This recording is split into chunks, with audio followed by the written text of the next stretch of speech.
Welcome to our deep dive into the global criminalization of ethnobotanicals and psychedelics. Now, if you're picturing a bunch of bureaucrats in a dimly lit room, deciding which herbs are too spicy for humanity, you're not far off.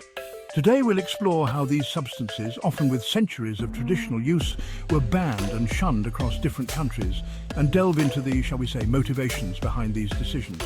Buckle up, because we're about to take a trip through history, politics, and a whole lot of questionable legislation. The 1970s in America.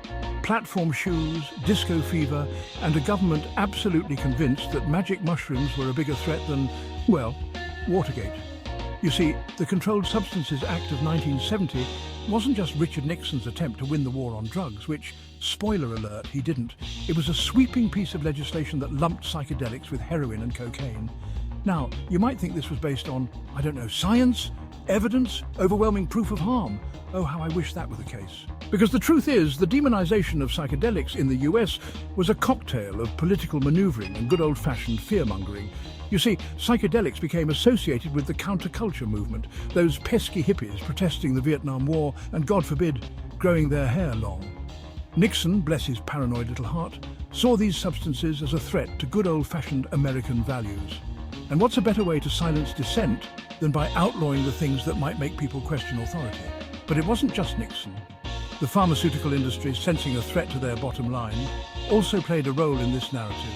After all, who needs expensive lab-created drugs when you can, I don't know, brew a tea that might make you question the very fabric of reality? That's bad for business folks. So, with the stroke of a pen, psychedelics went from tools of spiritual exploration and potential medical breakthroughs to public enemy number one.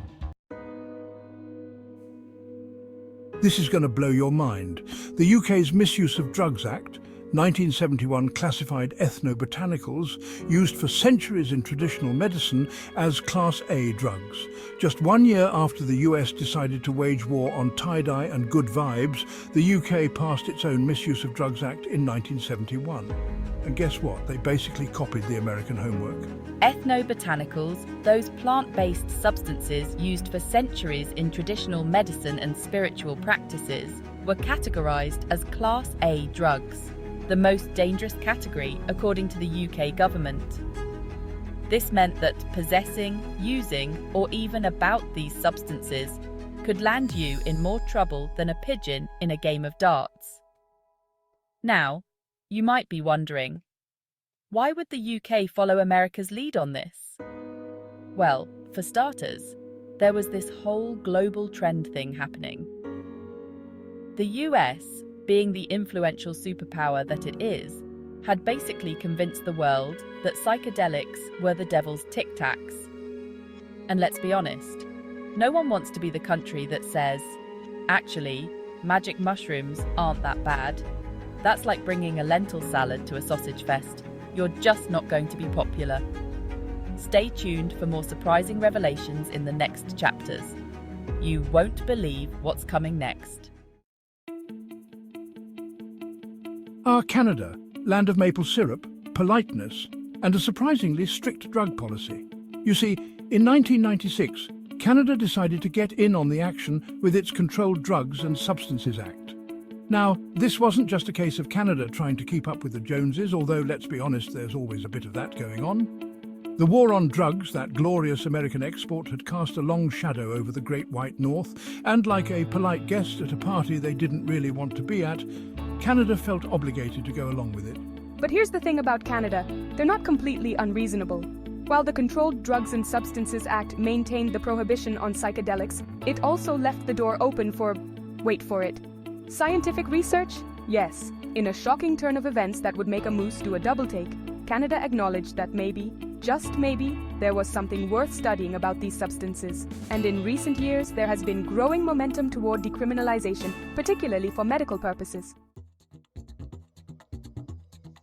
Australia, land of deadly creatures, stunning landscapes, and a surprisingly strict stance on anything that might make you see the world a little differently.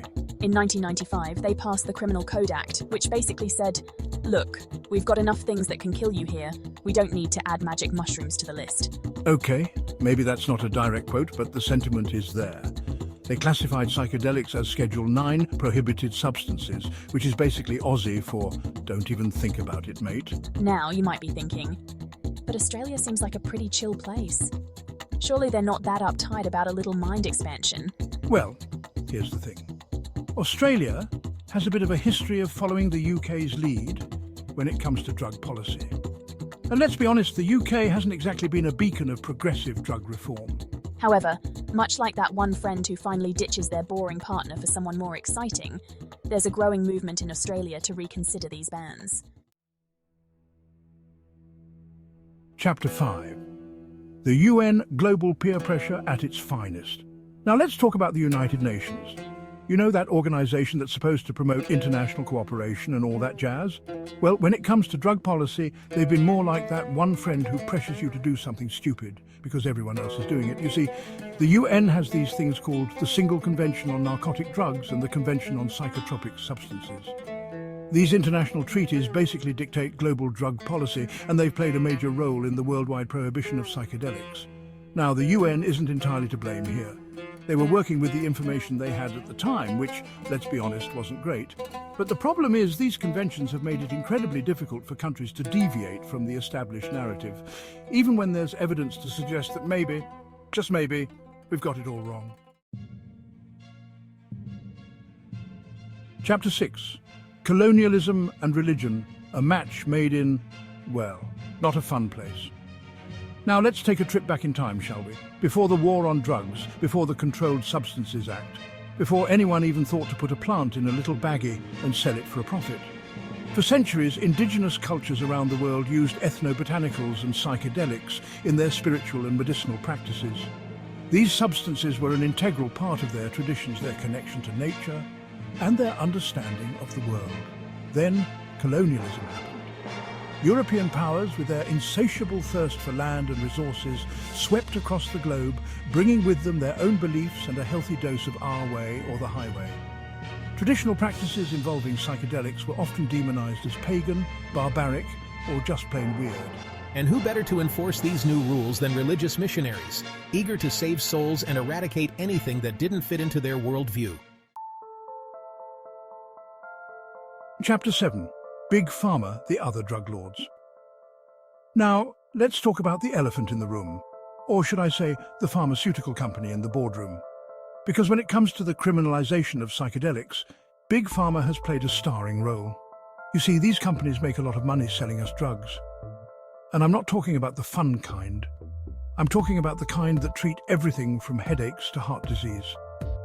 Now imagine if suddenly there was a whole class of substances that could potentially treat a wide range of conditions, naturally and effectively. That's bad for business, folks. So, Big Pharma has a vested interest in keeping psychedelics illegal. They've lobbied governments, funded research that supports their narrative, and generally done everything they can to make sure that these substances stay as far away from your medicine cabinet as possible. Now, I'm not saying that all pharmaceutical companies are evil, but let's just say that they're not exactly known for putting the well-being of humanity above their bottom line. Outro.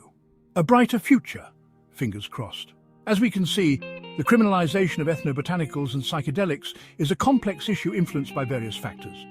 From political maneuvering to colonial legacies and the influence of pharmaceutical giants, the reasons behind these bans are as varied as the substances themselves.